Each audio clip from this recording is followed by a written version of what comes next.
After boating hours from Wanty to the most northern tip of Lac Lamart, 42-year-old Tony Willia fell over the side of his boat. I managed to swim to an island at the end of a point. All of a sudden, there was a big man standing beside me.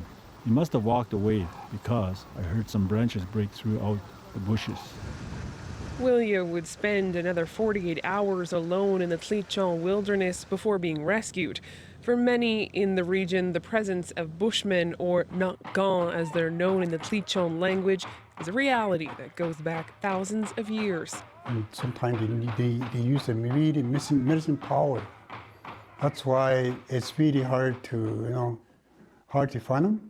Rebecca says the Tlichon people and Notgan have lived in the same region since time immemorial.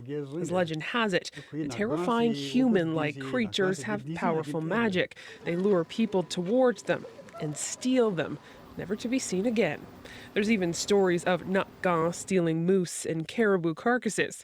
Rabiska says his grandmother told him a story when he was little about one of his relatives who was lured to an island by Notgan.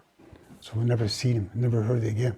There's some people they heard him with a scream, talking, scream, help, something like that, but nobody can do nothing. Nearly a century later, Rabiska would have his own encounter with Notgan while driving toward the Frank Channel Bridge between Ray and Edzo one morning decades ago. Rabiska says he saw a man standing in the middle of the narrow bridge. He says as he drove up, the man jumped over the railing. Rabiska hurried out of his vehicle to look over the side to see if the man was okay, but there was no one there. I didn't see him. I don't know what happened to him. Rabiska says he's done his best to pass on stories of Notgan to the next generation. He said as development pushes people further into the bush, interactions like his and Willia's will only increase.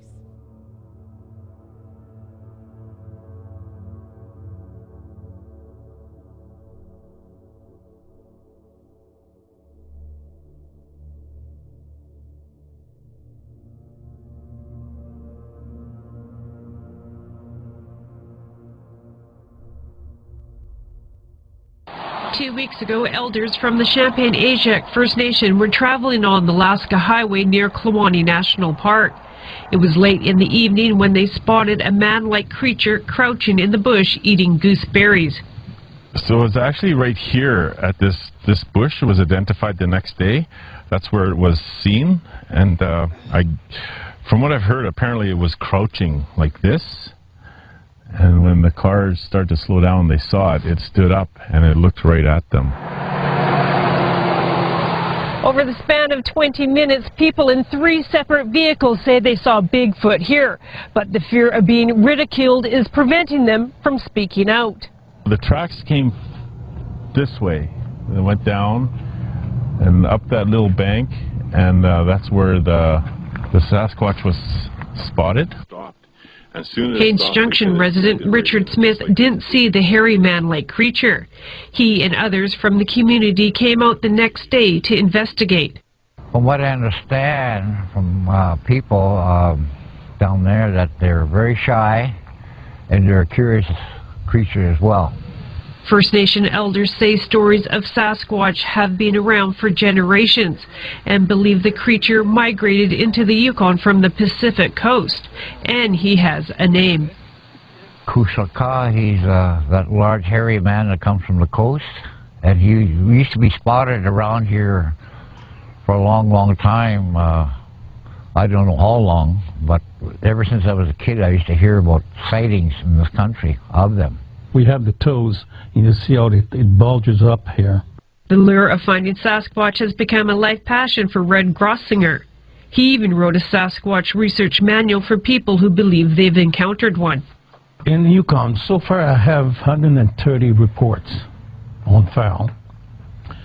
Out of these, there's 55 sighting reports. All the rest are either smell or loud calls, yells, shrieks, or footprints, and that kind of stuff. Red says most of the sightings happen near highway corridors, and 80% who have reported an encounter are First Nation people. My country is quite simple. Like, these guys exist, they're flesh and blood, although they have very special powers that us humans do not have. And when you encounter this Kushka up close or whatever, and you put the tobacco in your mouth and you sort of blow the aroma at them, and that'll ward them off. Many First Nation cultures make reference to Sasquatch like beings in their traditions. They believe he's a spiritual creature, a shapeshifter, something supernatural.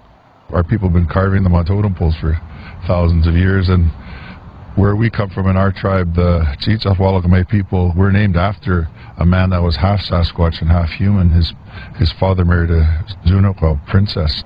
William Wasden Jr. was visiting a campsite near Teslin 2 years ago, where he heard war-like screams.